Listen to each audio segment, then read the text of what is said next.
Things continue with Rain being directed by the principal via letter to check the basement. He reveals the secret door and proceeds down, all the while Milo for Thang leaves Love to take care of Barrett and Finn. Since they are single-liners, she introduces herself before asking the two lads if they like her. This completely takes them by surprise as they stare at her with confusion. She doubles down on her question, but Barrett informs her that they barely know her, so how can they have such feelings for her? She then asks them if they think she's cute, so the redhead just concludes that she's the super manipulative type. Normal people would find that character trait to be repulsive, but he finds it attractive. However, he has his sights on Lemon, so he politely informs her that he's not interested. Hearing that he's in love with someone else gets her irate, so she attacks them with a wind spell. The lads conclude that she is emotionally unstable, and Barrett barely manages to defend the assault with an explosion spell. The redhead takes some damage as Love is a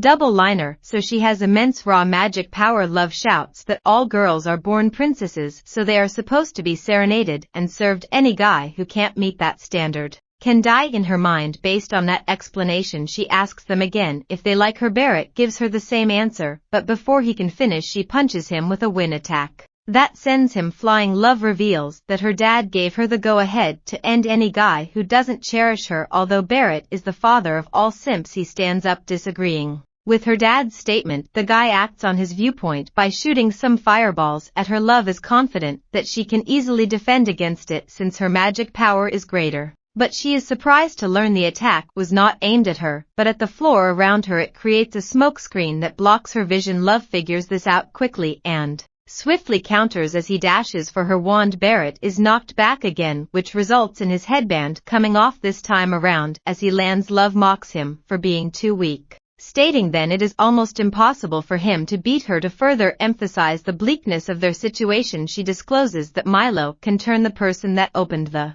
underground door into stone. It takes effect approximately 2 hours after he begins to store energy, meaning if they don't defeat her and get to him in the next 30 minutes, Mash will turn to stone since he's the one that opened it. She casts a wind cage spell that attacks Barrett while ambushing him in a tornado. She feels sorry for Mash for having to put up with such friends, but she also has the sentiment that he deserves it for going up against a leader Abel. He is foolish for fighting against someone without knowing their true strength. Barrett can feel like he's losing his life as the wind rips him to the point that the pain can be felt in his skeleton frame. With the way things are going, he's going to need some milk for them bones. He knows that she outclasses him and concedes that there is nothing he can do about it. Barrett gets a flashback to when he was younger and a bit of a pushover. His peers try to take advantage of his non-confrontational manner by confiscating his new broom, but his older sister teaches the kids a little lesson with an explosion. When the kids scatter, she advises a young Barrett to fight for himself, otherwise he will feel guilty if he can't fight for that real friend that gets sad or angry on his behalf. Such people only come once in a lifetime, so he should never betray a friend like that. This segues into another flashback when Mash got angry when Iron and his accomplice were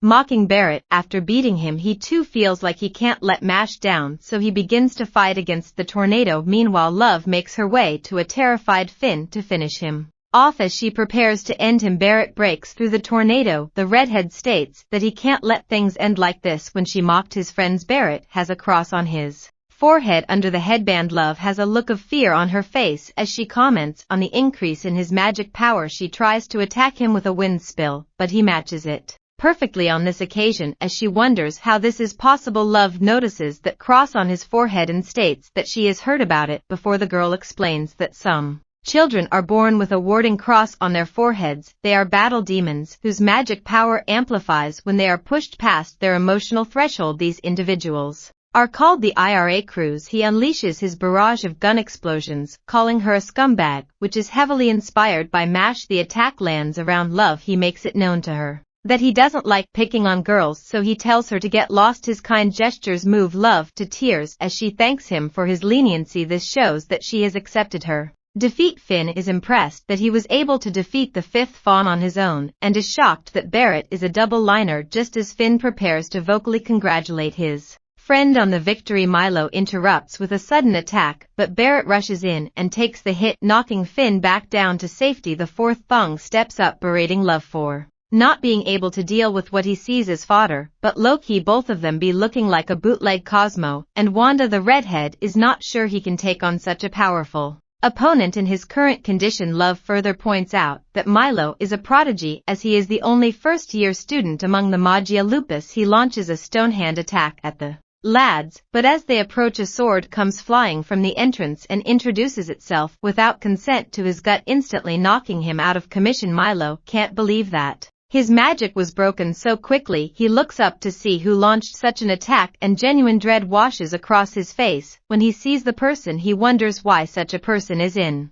the basement. Milo reveals that Rain is a divine visionary. Barrett is also shocked to see their dorm's A's in their presence. Milo is intimidated that such a high-level mage has entered the fray. He tries to rationalize it, pointing out that Rain is still a student just like him. He knows that he doesn't stand a chance, so he tries to reason with him, but uses it as a cover to launch a sneak attack, but the ace just cuts it in half with ease. This only annoys Rain, who calls Milo a piece of trash before he summons a sea of blades. Faced with such overwhelming power, the fourth Fong wonders if Rain is a student. The newcomer rains out a hail of swords on him. Barrett watches in awe as he gets to witness just a glimpse of what a visionary is magically capable of. After seeing that, Love quickly removes her Magia Lupus merch and comments on how she wants to defect to Adler. At this point, Milo has been completely apprehended and just can't believe the difference in strength as Rain steps up close to him. The first year tries to explain that he had no choice and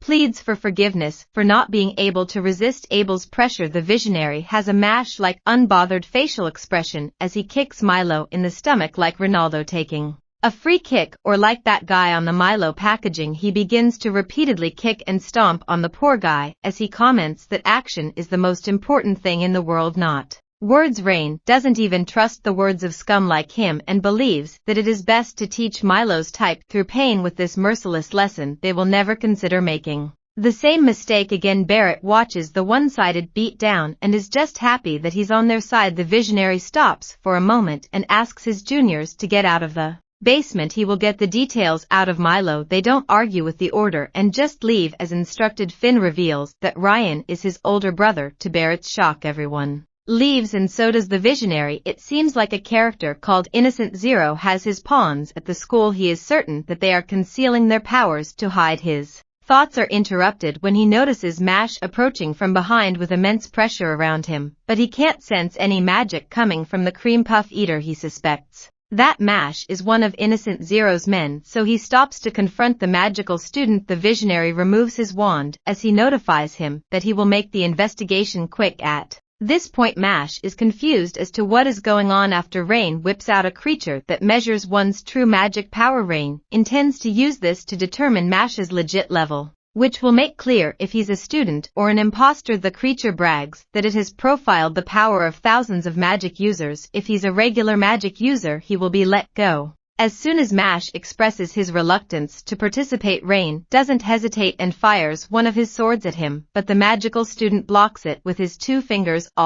While the creature begins to measure his magic power, Mash politely wants to know why he's suddenly attacking and warns him that that is dangerous and barbaric. Rain suspects that he didn't use magic. The power measuring creature begins to get scared when its reading comes out as 0. It just takes it as a miscalculation. The visionary is a little surprised that the creature can't pick up any power. Rain decides to increase his attack percentage a little, which summons more blades. They quickly attack Mash again, as it looks like they have pierced him. However, upon closer inspection, the magical student uses it to make a chair to sit on. Rain is surprised that he managed to do such a thing. The creature does a second scan and it still comes out as 0. This confuses the creature to the point where it freezes, but the 0 number just proves to the visionary that Mash isn't using magic. It means that he is not one of Innocent Zero's men, but Rain wants to test him one more time. He increases his spell to 10 and fires at the cream puff eater. The spider watches on,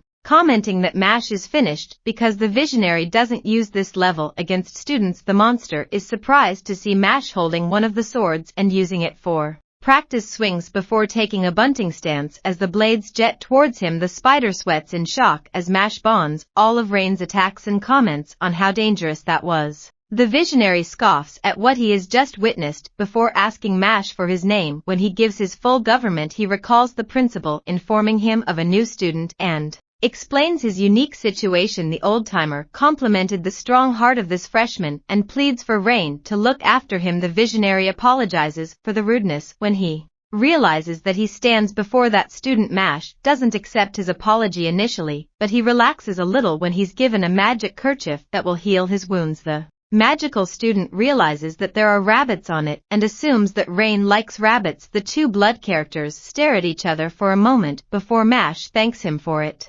Rain warns him to be careful if he's going after Abel. Mash is surprised that he knows, but his senior informs him that the headmaster told him that Mash wanted to be a divine visionary. This will mean that he will naturally have to face Abel since the guy is one of the candidates to win it. Currently his doll magic far exceeds what's required of a student. He admits being surprised that Mash could block his magic with his bare hands, but without any magic he is sure that he's going to have a tough time. Mash tries to lie that he can use magic. Rain knows he's capping, so he just continues to explain that Abel holds the most coins in the school, so defeating him will increase Ash's chance of becoming this year's divine visionary. Since their world has so many issues, Rain wants strong allies who can stand on their own. He tells Mash to achieve his goal even if it kills him. Rain casually leaves after his information dump. Mash thanks him and is confident that his senior is a good guy at heart. Mash proceeds to face Abel but breaks the door again while entering. The leader of the Magia Lupus comments on it as they prepare to fight. That brings the episode to an